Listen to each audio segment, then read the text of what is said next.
आंगन है मधुबन में, ओ एक बाबा मिले मधुबन में, शिव बाबा मिले उनके तन में।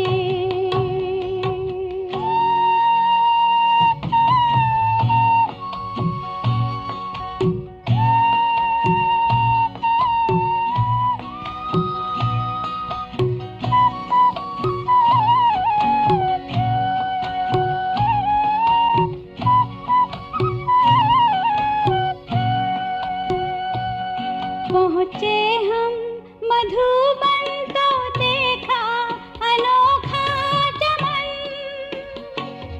पहुँचे हम मधुबन तो देखा अनोखा चमन, जिसमें खुशबू रूहानी थी प्यारी, देखा माली अपने गुलशन में, ओ एक बाबा मिले मधुबन में, शिव बाबा मिले उनके तन में, एक बाबा मिले मधुबन में, शिव बाबा मिले उनके तन में।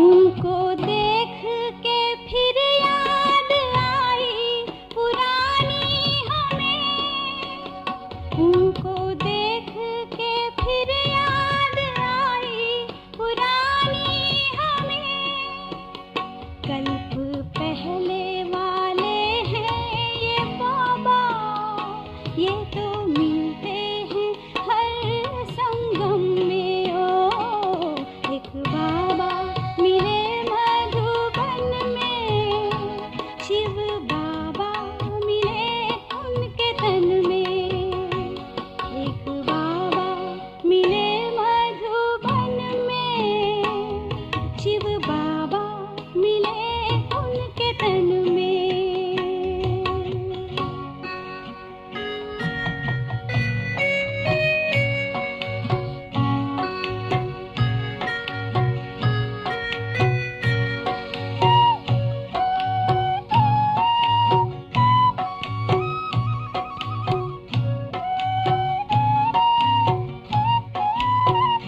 उनकी दृष्टि पड़ी हमने शक्ति पाई जो रूहानी, उनकी दृष्टि पड़ी हमने शक्ति पाई जो रूहानी, पाया जन्मों का खोया सहारा, नूर पाया था उनने नैन में, ओ एक बाबा मिले मधुबन में, शिव बाबा मिले उनके तन में, एक बाबा मिले मधुबन में, शिव बाबा मिले उनके तन में, एक बाबा मिले मधुबन में, शिव बाबा मिले उनके तन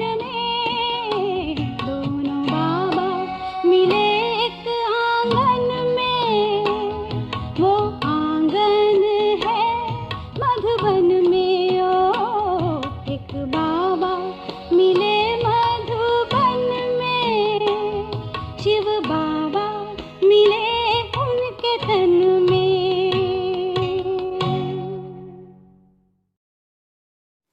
ओम शांति। 11 अक्टूबर 2023। प्यारे बाप दादा के मधुर महावाक्य। मीठे बच्चे, यह पढ़ाई बहुत सस्ती और सहज है। पद का आधार गरीबी व साहूकारी पर नहीं, पढ़ाई पर है। इसलिए पढ़ाई पर पूरा ध्यान दो। प्रश्न, ज्ञानी तो आत्मा का पहला लक्षण कौन सा है? उत्तर, वह सभी के साथ अति मीठा व्यवहार करेंगे। किसी से दोस्ती, किसी से दुश्मनी रखना, यह ज्ञानी तो आत्मा का लक्षण नहीं। बाप की श्रीमत है, बच्चे अति मीठा बनो, प्रैक्टिस करो। मैं आत्मा इस शरीर को चला रही हूँ, अब मुझे घर जाना है। गीत, तू प्यार का सागर है। ओम शांति। बच्चों ने किसकी महिमा सुनी? निराकार बेहद के बाप की। वह ज्ञान का सागर ऊंचते ऊंच है, उनको ही ऊंचते ऊंच बाप कहा जाता है। परम शिक्षक अर्थात ज्ञान का सागर भी कहा जाता है। अभी तुम समझते हो, यह महिमा हमारे बाप की है, जिस द्वारा हम बच्चों की भी वही अवस्था होनी है। वह बड़े ते बड़ा बाप है, कोई साधु सन्यासी तो नहीं है। यह तो बेहद का बाप निराकार परम पिता परमात्मा है। तुम बच्चों की बुद्धि में है कि यह हमारा बेहद का माता पिता पति आदि सब हैं, फिर भी वह नशा स्थायी नहीं रहता। घड़ी घड़ी बच्चों को भूल जाता है। यह तो ऊंचते ऊंच और अति मीठे ते मीठा बाप है, जिसको सभी आधा कल्प याद करते हैं। लक्ष्मी नारायण को इतना याद नहीं करेंगे। भक्तों का भगवान एक ही निराकार है, उनको ही सब याद करते हैं। भल कोई लक्ष्मी नारायण को, कोई गणेश आदि को मानने वाले होंगे, फिर भी मुख से हे भगवान शब्द ही निकलेगा। हे परमात्मा अक्षर जरूर सबके मुख से निकलता है। आत्मा उनको याद करती है, दुख में झट आवाज निकलता है, हे परमात्मा। यह जरूर समझते हैं कि वह परमात्मा निराकार है, परंतु उनका महत्व नहीं जानते। अभी तुम महत्व को जानते हो कि वह तो अब हमारे सम्मुख आए हैं।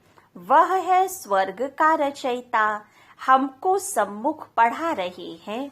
यह एक ही पढ़ाई है। वह जिस्मानी पढ़ाइयाँ तो भिन्न भिन्न प्रकार की होती हैं। कोई का मन पढ़ाई में नहीं लगता है तो छोड़ भी देते हैं। यहाँ इस पढ़ाई में पैसे आदि की कोई बात नहीं। वह गवर्नमेंट भी गरीबों को फ्री पढ़ाती है। यहाँ तो यह है ही मुफ्त में पढ़ाई, फीस आदि कुछ भी नहीं है। बाप को गरीब निवास कहा जाता है, गरीब ही पढ़ाते हैं। यह है बहुत सहज और सस्ती पढ़ाई। मनुष्य अपने को इंश्योर भी करते हैं। यहाँ भी तुम इंश्योर करते हो, कहते हो बाबा आप हमें स्वर्ग में 21 जन्मों का एवजा देना। भक्ति मार्ग में ऐसे नहीं कहते कि हे परमपिता परमात्मा हमको 21 जन्म के लिए वर्षा दो। यह तुम अभी जानते हो। हम डायरेक्ट अपने को इंश्योर करते हैं। यह तो हमेशा कहते हैं फल देने वाला ईश्वर है, सबको ईश्वर ही देते हैं। भल कोई भी साधु संत अथवा रिद्धि सिद्धि वाला हो, देने वाला सबको ईश्वर है।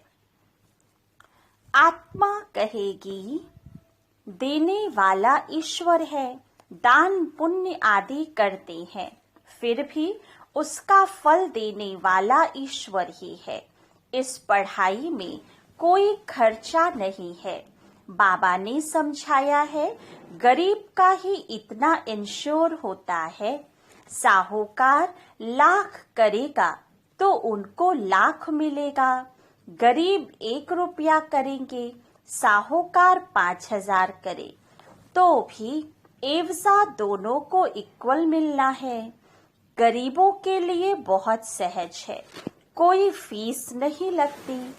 गरीब अथवा साहूकार दोनों बाप से वर्षा पाने के हकदार हैं। सारा मदार पढ़ाई पर है। गरीब अच्छा पढ़ते हैं तो उनका पद साहूकार से भी ऊंच हो जाता है। पढ़ाई ही कमाई है, बड़ी सस्ती और सहज पढ़ाई है। सिर्फ इस मनुष्य सृष्टि झाड़ के आदि मध्य अंत को जानना है, जिसको कोई भी मनुष्य मात्र जानता नहीं है। त्रिकालदर्शी कोई हो नहीं सकता। सब कह देते बेअंत है।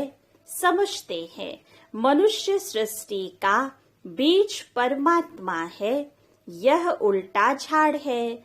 फिर भी कह देते हम यथार्थ रीति नहीं जानते हैं। बरोबर यथार्थ तो बाप ही बताएंगे जो नॉलेजफुल है। सारा मदार तुम बच्चों की पढ़ाई पर है।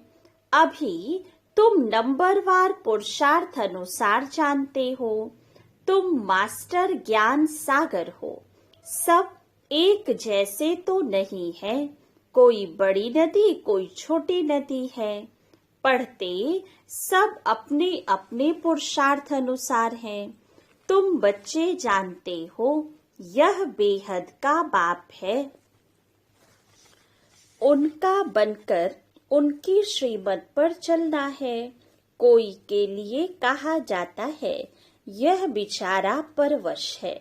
माया के वश हो, उल्टी मत चलाते हैं। श्रीमत भगवान वाच है ना, जिससे श्रेष्ठ ते श्रेष्ठ देवी देवता बनना है।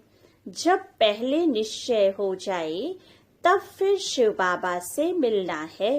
बाबा समझ जाते हैं इनको यथार्थ निश्चय नहीं है। आत्माओं का बाप एक है, यह तो समझते हैं, परंतु वह इनमें आकर वर्षा दे रहा है। यह निश्चय बैठना बड़ा मुश्किल है। जब यह बुद्धि में बैठे और लिख कर दे, तब बाबा के पास लिखत ले आनी चाहिए। समझेंगे यह तो बरोबर ठीक है। इतना समय जो समझते आए सो रॉन्ग है। ईश्वर सर्वव्यापी नहीं है, वह तो बेहद का बाप है। बरोबर भारत को कल्प कल्प संगम पर बेहद के बाप द्वारा वर्षा मिलता है। संगम पर और इसी समय ही मिला था, अब फिर मिल रहा है। यह लिखाना है। बरोबर बाप संगम पर ही आते हैं। आकर बीके द्वारा स्वर्ग की रचना रचते हैं। जब लिख कर दे तब उस पर समझा सकेंगे। तुम किसके पास आए हो, क्या लेने आए हो? ईश्वर का रूप तो निराकार है। ईश्वर का रूप ना जानने कारण ब्रह्म तत्व कह देते हैं। बच्चों को समझाया है वह तो बिंदी है। यह बात और किसकी बुद्धि में नहीं बैठेगी कि परमात्मा एक बिंदी है।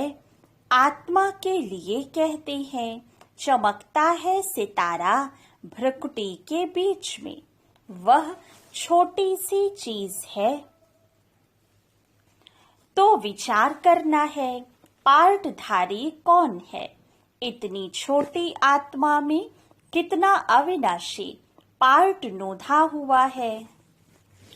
इन बातों में जब कोई डीप जाए तब उनको समझाना है। तुम्हारी आत्मा कहती है हमने 84 जन्म लिए हैं। वह सारा पार्ट छोटी सी बिंदी रूप आत्मा में मर्ज है, जो फिर इमर्ज होता है। इस बात से मनुष्य वंडर खाएंगे। यह बात तो कोई समझते नहीं। 84 जन्म हमारे रिपीट होते हैं। ये बना बनाया ड्रामा है। आत्मा में कैसे पार्ट नुधा हुआ है, सुनकर मनुष्य वंडर खाएंगे। बरोबर मैं आत्मा कहती हूँ। हम आत्मा एक शरीर छोड़कर दूसरा लेते हैं। यह हमारा पार्ट नुधा हुआ है, जो ड्रामा अनुसार रिपीट होता है। ये बातें कमजोर बुद्धि वाले कभी भी धारण कर न सके। यह सिमरण करना है। हम 84 जन्म ले पार्ट बजाते हैं, शरीर धारण करते हैं। जब यह सिमरण चलता रहे तब कहीं ये पूरा त्रिकालदर्शी है और दूसरे को भी त्रिकालदर्शी बनाने का पुरुषार्थ कर रहे हैं। समझाने की भी बच्चों में हिम्मत चाहिए। अंधों की लाठी बन नींद से सुजाग करना है। जाग सजनिया, अब नई दुनिया स्थापन होती है। पुरानी दुनिया का विनाश हो रहा है। तुमने त्रिमूर्ति ब्रह्मा विष्णु शंकर नाम नहीं सुना है। ब्रह्मा द्वारा स्थापना होती है।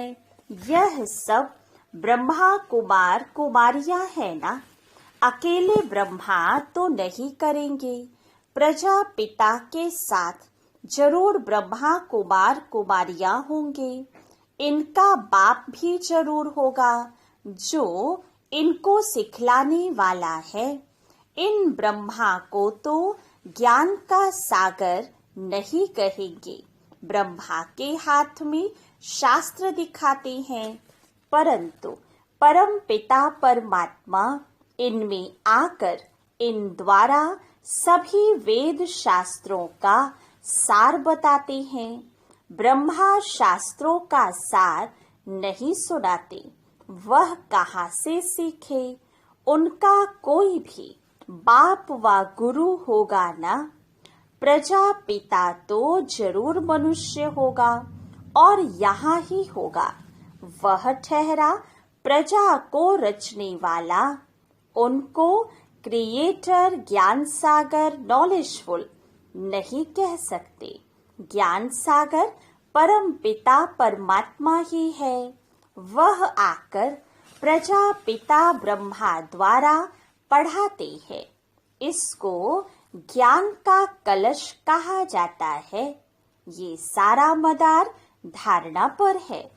इंश्योर करो ना करो, यह तुम्हारे ऊपर है। बाबा तो बहुत अच्छी रीति इंश्योर करते हैं। इंश्योरेंस मैग्नेट है। भक्ति मार्ग में भी तो ज्ञान मार्ग में भी बाप को सब आत्माएं भक्ति मार्ग में याद करती आई हैं कि बाबा आकर हमको दुख से छुड़ाओ। बाप वर्षा देंगे, या तो शांति धाम या तो सुख धाम में भेज देंगे। जिनको शांति का वर्षा मिलना है तो कल्प कल्प वही शांति का वर्षा लेंगे। तुम अब पुरुषार्थ कर रहे हो सुख का वर्षा लेने के लिए। इसमें पढ़ना है और फिर पढ़ाना है। जैसे बाप मीठे ते मीठा है, वैसे उनकी रचना भी मीठे से मीठी है। स्वर्ग कितना मीठा है। स्वर्ग नाम तो सब मुख से लेते रहते हैं। कोई भी मरता है तो कहते हैं स्वर्गवासी हुआ, तो जरूर नरक में था, अब स्वर्ग में गया। जाता नहीं है तो भी कहते हैं। तुमको लिखना चाहिए, जरूर हेल में था ना। यह हेल है, फिर उनको यहाँ मगाने की, खिलाने की क्यों कोशिश करते हैं? पितृ को बुलाते हैं, आत्मा को बुलाना, यह है पितृ को बुलाना। तुम फिर सभी पितरों के बाप को बुलाते हो। सभी आत्माओं का बाप बैठ तुमको पढ़ाते हैं। तुम कितनी गुप्त सेना हो, शिव शक्तियां। शिव तो निराकार है, तुम शक्तियां हो उनके बच्चे। शक्ति तो आत्मा में आती है। मनुष्य जिस्मानी शक्ति दिखलाते हैं, तुम रूहानी शक्ति दिखलाते हो। तुम्हारा है योग बल। योग रखने से तुम्हारी आत्मा पवित्र होती है। आत्मा में जौहर आता है। तुम्हारे में मम्मा की ज्ञान तलवार सबसे तीखी है। यह कोई स्थूल कटारी व तलवार की बात नहीं है। आत्मा को समझ है कि मेरे में ज्ञान शंख ध्वनि करने की अच्छी ताकत है। हम शंख ध्वनि कर सकते हैं। कोई कहते हैं मैं शंख ध्वनि नहीं कर सकती हूँ। बाप कहते ज्ञान की शंख ध्वनि करने वाले मुझे अति प्रिय हैं। मेरा परिचय भी ज्ञान से देंगे ना। बेहद के बाप को याद करो, यह भी ज्ञान दिया ना। बाप को याद करना है, इसमें मुख से कुछ भी बोलना नहीं है, अंदर में समझना है। बाप हमको नॉलेज दे रहे हैं। बाप कहते हैं तुमको वापस चलना है। मुझे याद करो तो विकर्म विनाश होंगे। भगवान वाच मन मना भव, तो जरूर वह निराकार होगा ना। साकार कैसे कहेंगे मुझे याद करो? निराकार ही कहते हैं हे आत्माएं मुझे याद करो, मैं तुम्हारा बाप हूँ। मुझे याद करेंगे तो अंतमति सोगति हो जाएगी।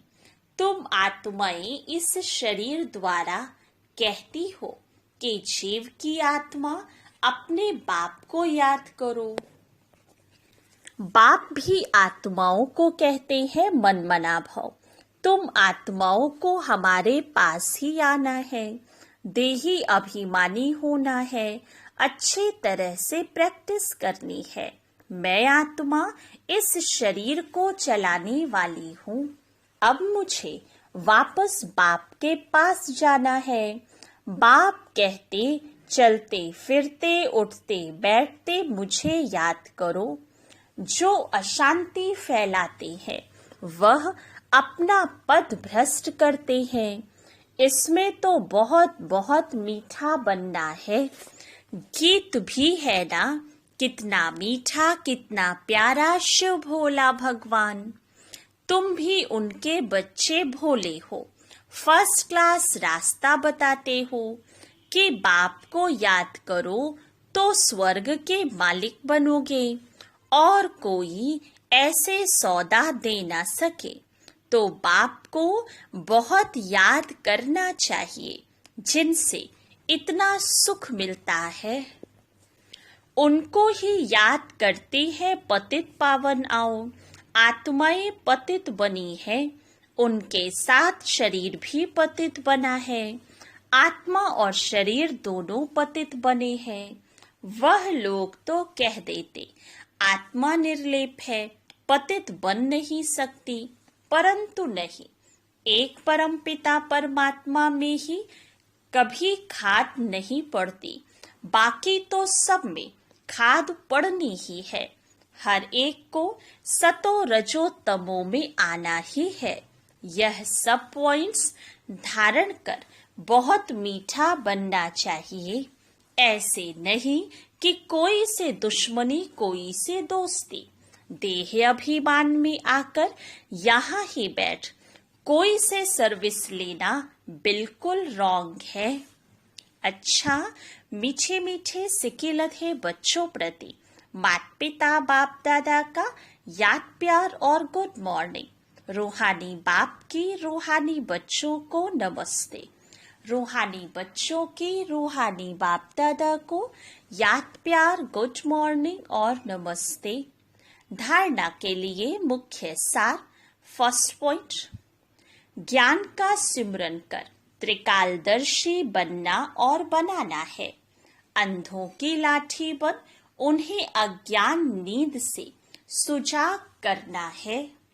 सेकंड पॉइंट, 21 जन्मों के लिए अपना सब कुछ इंश्योर करना है, साथ साथ ज्ञान की शंख ध्वनि करनी है। वरदान, अपनी जिम्मेवारियों के सब बोझ बाप को दे, सदा निश्चिंत रहने वाले सफलता संपन्न सेवाधारी भव। जो बच्चे जितना स्वयं हल्के रहते हैं उतना सेवा और स्वयं सदा ऊपर चढ़ते रहते हैं, अर्थात उन्नति को पाते रहते हैं। इसलिए सब जिम्मेवारियों के बोझ बाप को देकर स्वयं निष्फुरने रहो। किसी भी प्रकार के मैंपन का बोझ ना हो, सिर्फ याद के नशे में रहो। बाप के साथ कंबाइंड रहो तो जहां बाप है वहां सेवा तो स्वतः हुई पड़ी है। करावनहार करा रहा है तो हल्के भी रहेंगे और सफलता संपन्न भी बन जाएंगे। स्लोगन, बेहद ड्रामा के हर दृश्य को निश्चित जानकर सदा निश्चित रहो। अच्छा, ओम शांति।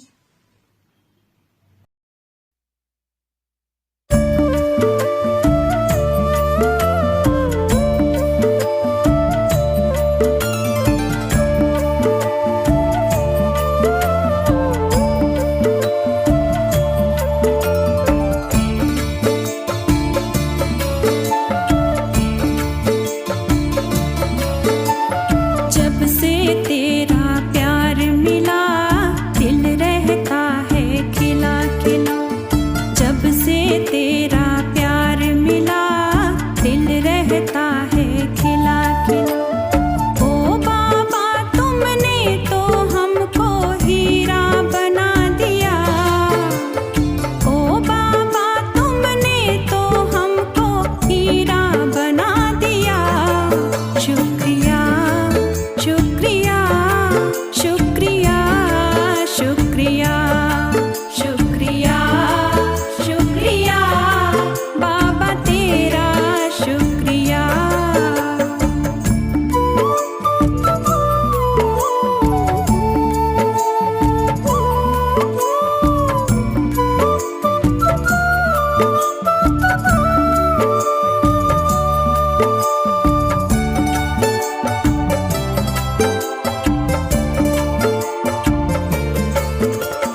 मुरली में है बाबा तेरी जादू खुदाई।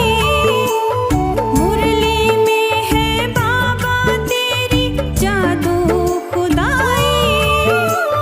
झूम रहा है मन का मधुबन महकी अमराई।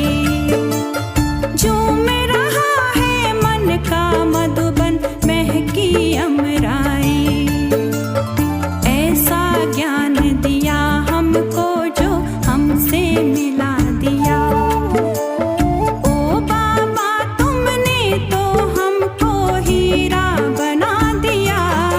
शुक्रिया शुक्रिया शुक्रिया